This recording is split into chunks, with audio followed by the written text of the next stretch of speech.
Brigadier Vikrant Kulkarni, Maharashtra NCC के अधिकारी और प्रशिक्षक, संस्कृति और कला निर्देशक, समन्वयक एवं मेरे प्यारे श्री कैबिनेट, सबसे पहले लगातार तीसरे वर्ष प्रधानमंत्री बैनर जीतने के लिए मैं महाराष्ट्र एनसीसी को हार्दिक बधाई देता हूं।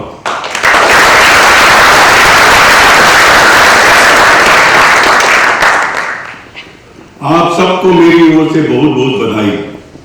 गणतंत्र दिवस परेड में महाराष्ट्र का प्रतिनिधित्व करके और अपना सर्वश्रेष्ठ प्रदर्शन करके आपने पूरे राज्य को गौरवान्वित किया है।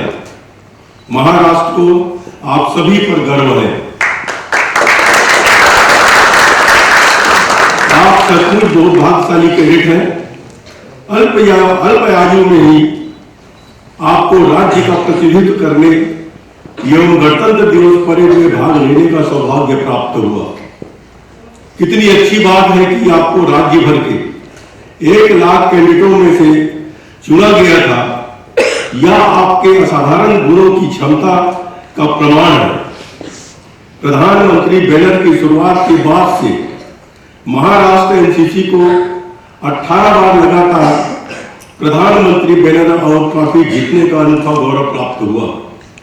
मैं कामना और आशा करता हूं कि हम भविष्य में भी अपनी जीत का सिलसिला जारी रखेंगे।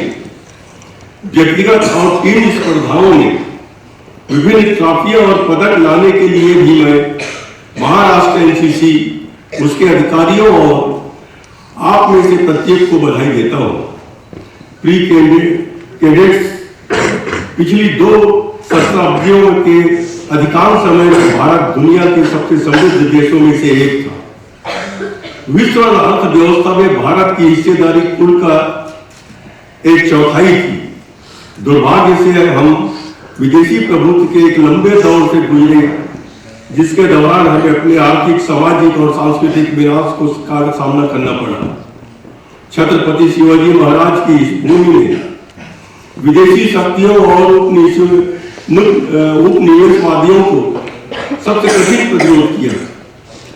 सौभाग्य से प्रधानमंत्री नरेंद्र मोदी जी के मार्गदर्शन और नेतृत्व में भारत फिर से दुनिया की तीसरी सबसे बड़ी अर्थव्यवस्था बनने की ओर अग्रसर है। भारत आज दुनिया का सबसे युवा जनसंख्या सबसे अधिक है। आप देश का भविष्य हैं। किसी भी विकासशील देश का दौरा करें तो आप वहां के नागरिकों द्वारा अनुशासन और नागरिक नियमों का कड़ाई से पालन देखेंगे। आज हमें इसी की जरूरत है। एक विकसित राष्ट्र के नागरिक के रूप में हमारे देश के प्रत्येक नागरिक को जिम्मेदार नागरिक होना चाहिए, जो नागरिक नियमों और अनुशासन का पालन करता है।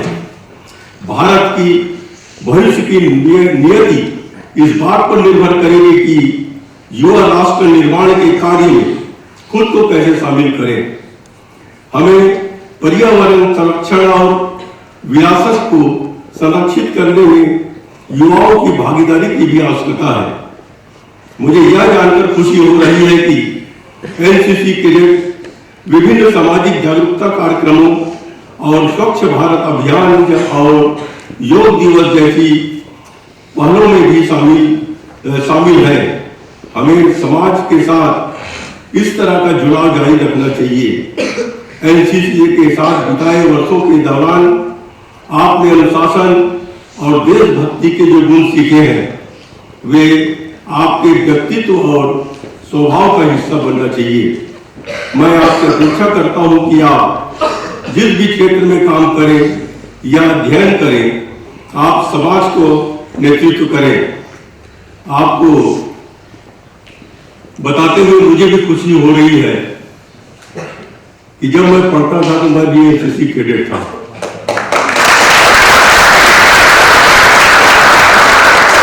और मैं C सर्टिफिकेट पास किया है।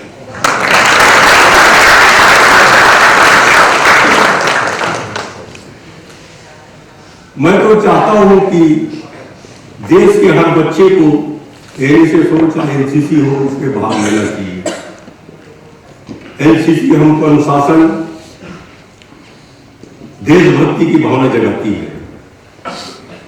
आप लोग कैंप जाते हैं, आप घर में रहते हैं, तो अगर पानी पीने की आवश्यकता हो तो आप स्वयं उठकर नहीं जाते, माँ को याद करेंगे या नौकर को याद करेंगे कि पानी दो।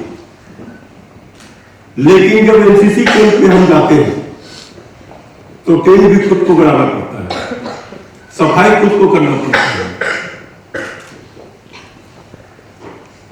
एक ऐसा अनुशासन रहता है कि हम वहां पर देश के सिवाय हमको कुछ नजर नहीं आता। जैसा कि मैंने पहले कहा है कि हम विदेश जाते हैं, वहां विदेशों में उनके नियम का पालन करते हैं। अगर कोई बच्चे के साथ गया हुआ है, बच्चा चॉकलेट खा रहा हो, तो चॉकलेट का रेपर उसके पिताजी रेपर को जेब में रख लेते हैं।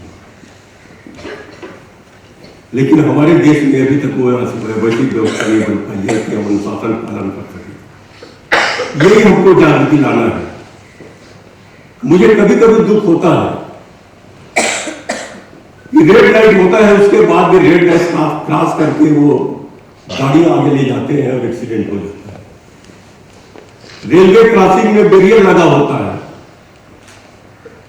बैरियर को उठाकर क्रॉस करने की कोशिश करते हैं, जिसके कारण दुर्घटनाएं होती है। अगर हम सब में देशभक्ति की भावना जगा सके तो ऐसी दुर्घटनाओं से हम बच सकते हैं, देशभक्ति की भावना को जगा सकते हैं।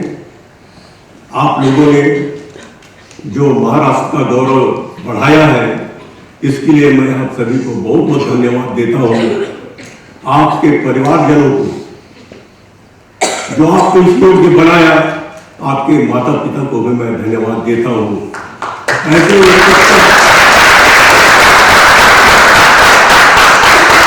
आपके इंस्पेक्टर ने जो आपको इस योग्य बनाया है, आप सभी अधिकारियों का भी मैं स्वागत करता हूं और इस राजभवन में आने के लिए आप सभी का स्वागत, धन्यवाद। जय हिंद, जय भारत।